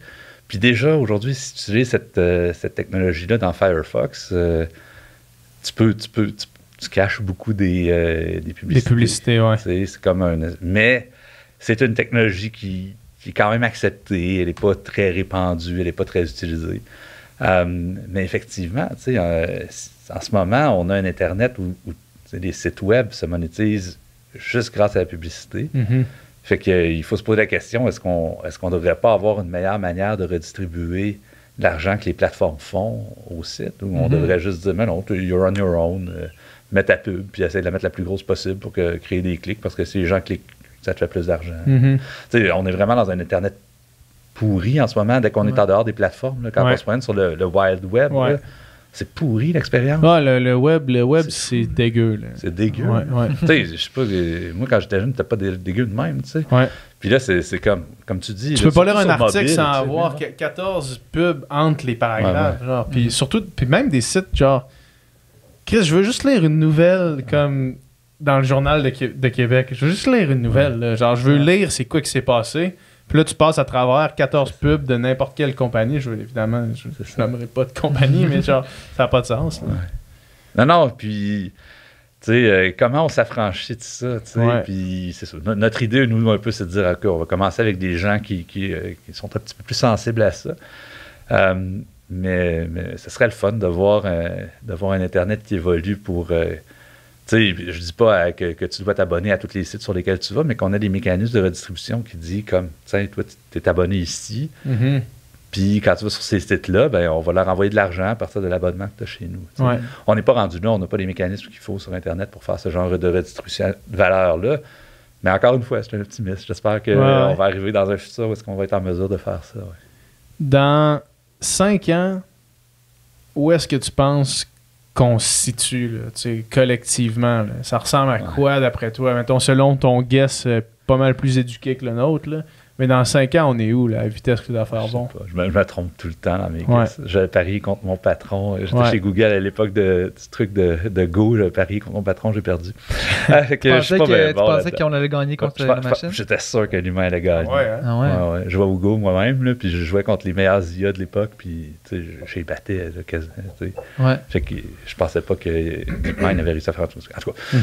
Parenthèse pour dire, je vais dire des niaiseries. Personne qui écoute ça va te tenir rigueur si dans 5 ans ça s'est pas produit ou on est 4 fois plus loin. C'est ça, investissez pas à fonctionner.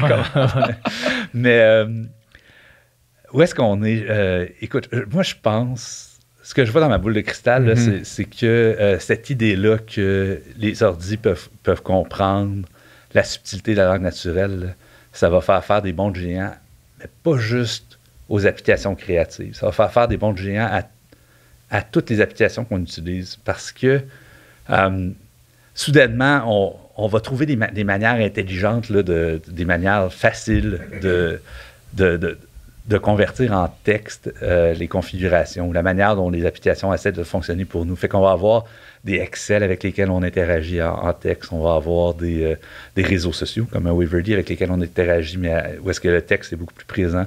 On va avoir des Photoshop avec ça. On va avoir beaucoup d'applications où le texte va être de plus en plus présent. Puis, on va se servir de ça pour dialoguer avec une machine pour arriver au résultat qu'on veut. Moi, je pense que ça va être la plus grosse différence dans 5 ans. On va avoir redéveloppé notre environnement pour ça.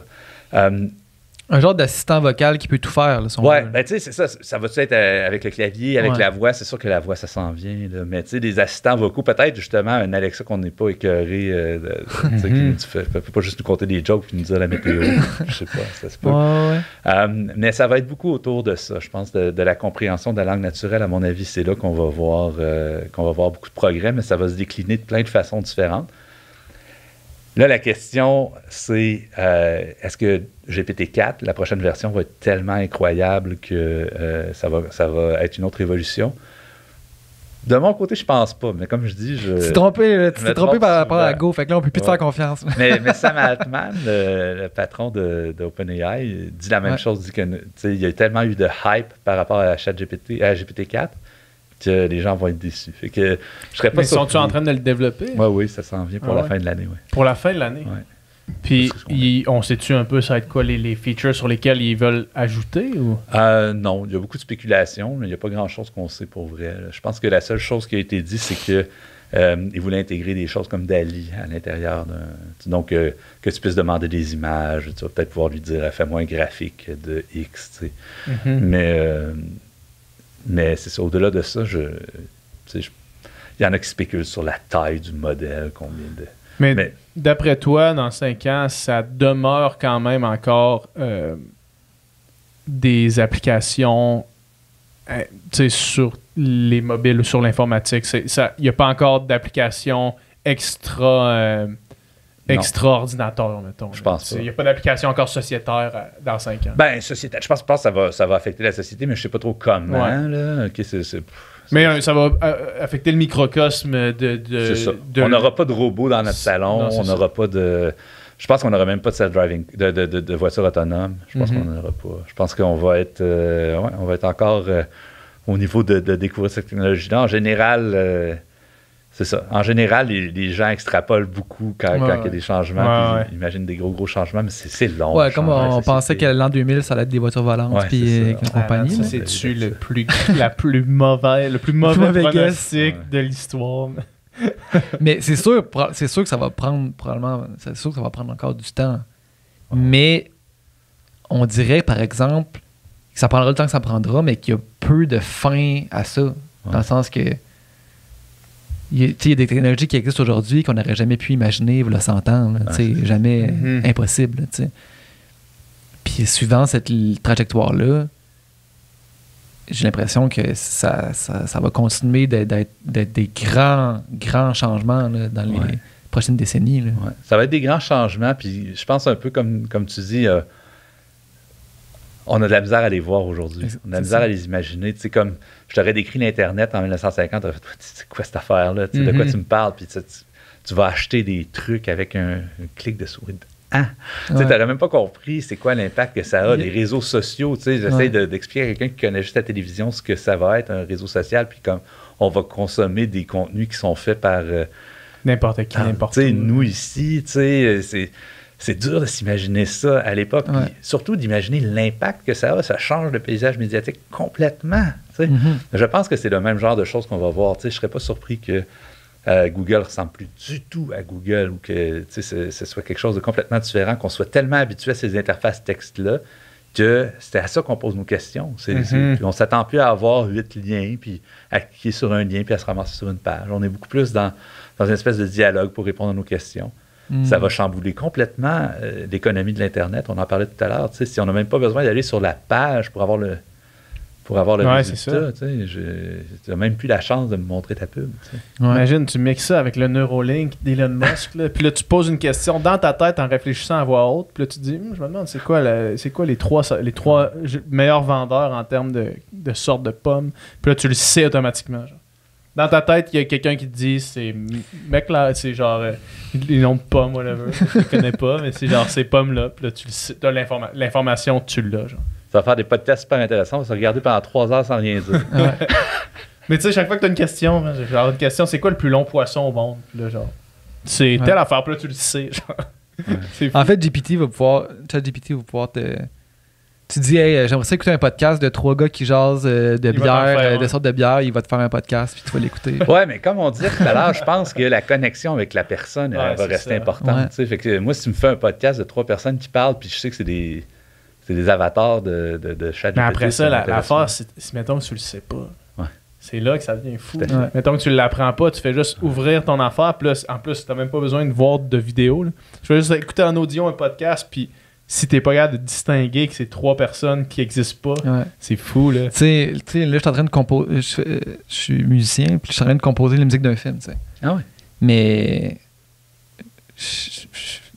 Je pourrais écouter un film, faire, hey, la musique est donc bien incroyable, puis elle sert donc bien la scène, puis elle me fait vivre toutes sortes d'émotions, puis je pourrais savoir juste après que c'est un robot qui l'a fait, puis je ferais genre. Hostie, mais genre, tu sais, dans le sens que si ça fonctionne, là, tu sais. Ouais.